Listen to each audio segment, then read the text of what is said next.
Hello नमस्कार दोस्तों, एक बार फिर से आप सभी का स्वागत है आपके चैनल मनी मेंटोर पर, जहां हम शेयर मार्केट और ट्रेडिंग को आसान तरीके से समझाते हैं।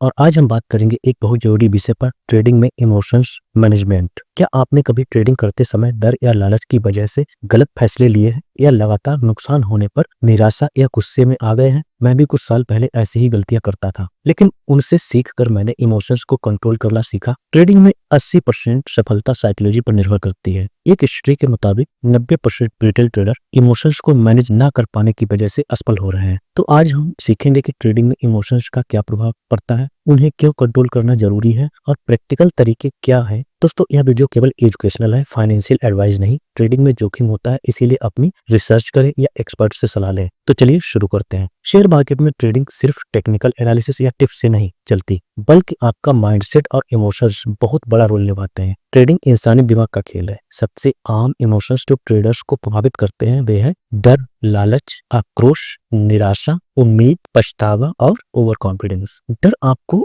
जल्दी बेचने या गलत समय पर ट्रेड से बाहर निकलने पर मजबूर करता है। जैसे 2020 की मार्केट क्रैश में मैंने डर कर सब बेच दिया और बाद में मार्केट रिकवर होने पर पछतावा हुआ। लालच की वजह से आप बिना स्टॉप लॉस लगाए ज्यादा दिनों तक पोजीशन पकड़ लेते हैं, सोचते हैं बस थोड़ा और कमा लो, और फिर रिवर्सल में नुकसान हो जाता है। आक्रोश और निराशा से अगले ट्रेड पर गलत निर्णय हो सकते हैं, जैसे लॉस होने पर गुस्से में रिवेंज ट्रेडिंग करना।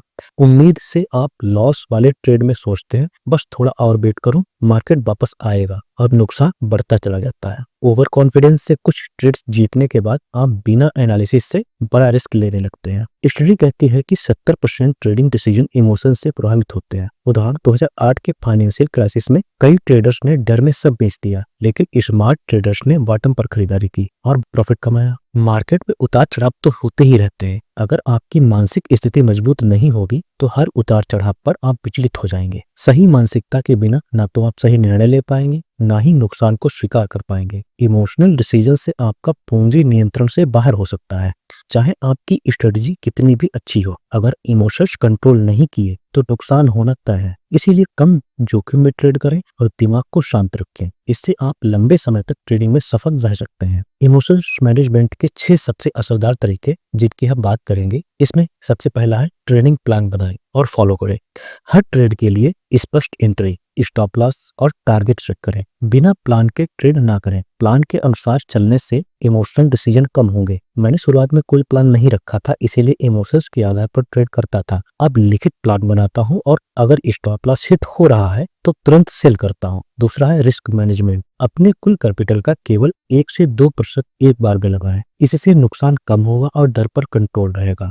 रिस्क रिवार्ड रेशियो हमेशा 1:2 रखें, यानी ₹1 रिस्क पर ₹2 प्रॉफिट सेट करना है। पहले मैं रिस्क ज्यादा लेता था जिससे डर बढ़ता था, लेकिन अब यह तरीका अपनाने से शांत रहता हूँ। तीसरा है माइंडफुलनेस और मेडिटेशन। हर दिन 10 से 15 मिनट ध्यान लगाएं। इससे तनाव कम होगा, फोकस बढ़ता है और इमोशंस पर नियंत्रण मिलता है। मैंने हेड स्पेस जैसे ऐप से मेडिटेशन शुरू किया। अब मार्केट मूवमेंट देखकर रिएक्ट नहीं करता, बल्कि ऑब्जर्व करता हूँ। ट्रेडिंग से पहले इमेजिन करें कि नुकसान हो रहा है, लेकिन आप शांत रहकर प्लान फॉलो कर रहे हैं। चौथा है लॉस को एक्सेप्ट करना सीखें। ट्रेडिंग में नुकसान सामान्य है, इसे व्यक्तिगत ना समझें और अगले ट्रेड के लिए उम्मीद बनाए रखें। मैंने पहले नुकसान पर पछतावा किया, लेकिन अब स्वीकार करता हूं कि यह सीखने का हिस्सा है। पांचवा है ट्रेडिंग जर्नल रखें। हर ट्रेड लिखें, खासकर अपनी भावनाओं को। इससे पैटर्न समझ आएंगे और सुधार कर पाएंगे। मैं हर ट्रेड का रिकॉर्ड रखता हूँ, क्या किया, क्यों किया, इमोशंस क्या थे और रिजल्ट क्या हुआ। हफ्ते में रिव्यू करने से मुझे पता चला कि लॉस के बाद रिवेंज ट्रेडिंग करता था। पॉल ट्यूडर जोन्स जैसे ट्रेडर्स भी जर्नलिंग से इमोशंस कंट्रोल करते हैं। और छठा है ब्रेक ले और रेस्ट करें। लगातार ट्रेडिंग से भावनात्मक रूप से थक जाते हैं। रोजाना ब्रेक ले और दिमाग को रिलैक्स करें। इमोशनल होने पर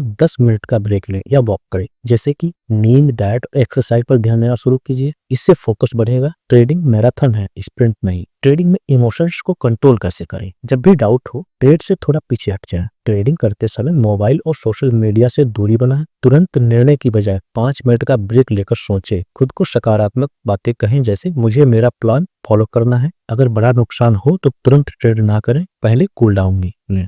सबसे ज्यादा कॉमन मिस्टेक्स क्या होती हैं? जैसे रिवेंज ट्रेडिंग, लॉस पर गुस्से में बड़ा ट्रेड लेना है। फोमो, मार्केट ऊपर जाते ही बिना एनालिसिस के एंट्री करना। और स्टॉक से इमोशनल अटैचमेंट। तो इसमें क्या करना है? पेशेंस रखें, मार्केट हमेशा मौके देता है। ट्रेडिंग कम्युनिटी ज्वाइन करें, लेकिन सिर्फ डिस्कशन के लिए। उसको आंख बंद करके फॉलो ना करें। ऑटोमेशन ट्राई करें, लेकिन पहले मैनुअल ट्रेडिंग सीखें। ओवर कॉन्फिडेंस से बचें। मार्केट हमेशा आपको हम्बल रखता है। जैसे कि एक ट्रेडर ने स्टॉक खरीदा, वह थोड़ा गिरा तो डर की वजह से जल्दी बेच दिया। बाद में स्टॉक ऊपर चला गया और मुनाफा छूट गया। अगर इमोशंस कंट्रोल किए होते तो प्लान फॉलो कर होल्ड करता और प्रॉफिट कमाता। दूसरा एग्जाम्पल, लालच की वजह से ट्रेडर ने स्टॉप लॉस नहीं लगाया, सोचा थोड़ा और प्रॉफिट हो जाए, लेकिन मार्केट रिवर्स हो गया और बड़ा नुकसान हुआ। मेरी खुद की गलती, कुछ ट्रेड जीतने के बाद ओवर कॉन्फिडेंस में बड़ा रिस्क लिया, भारी लॉस हुआ। लेकिन जर्नलिंग और मेडिटेशन से मैंने सुधार किया। एक दोस्त ने मेडिटेशन और जर्नलिंग से 6 महीने में प्रॉफिट रेट 30% से 70% तक आया। तो दोस्तों, उम्मीद है यह वीडियो आपको पसंद आया और इन टेक्निक्स से आप ट्रेडिंग में इमोशंस को कंट्रोल कर सकेंगे। मैंने अपनी गलतियों से सीखा। आप भी आज से ट्रेडिंग जर्नल शुरू करें और मेडिटेशन ट्राई करें। अगर वीडियो मददगार लगा हो तो लाइक करें, शेयर करें और कमेंट में बताएं कि आप इमोशंस कैसे कंट्रोल करते हैं। चैनल सब्सक्राइब करें और बेल आइकन दबाकर नोटिफिकेशन ऑन करें। धन्यवाद। अगले वीडियो में मिलते हैं। तब तक ट्रेडिंग करते रहें, सीखते रहें और इमोशंस को काबू में रखें।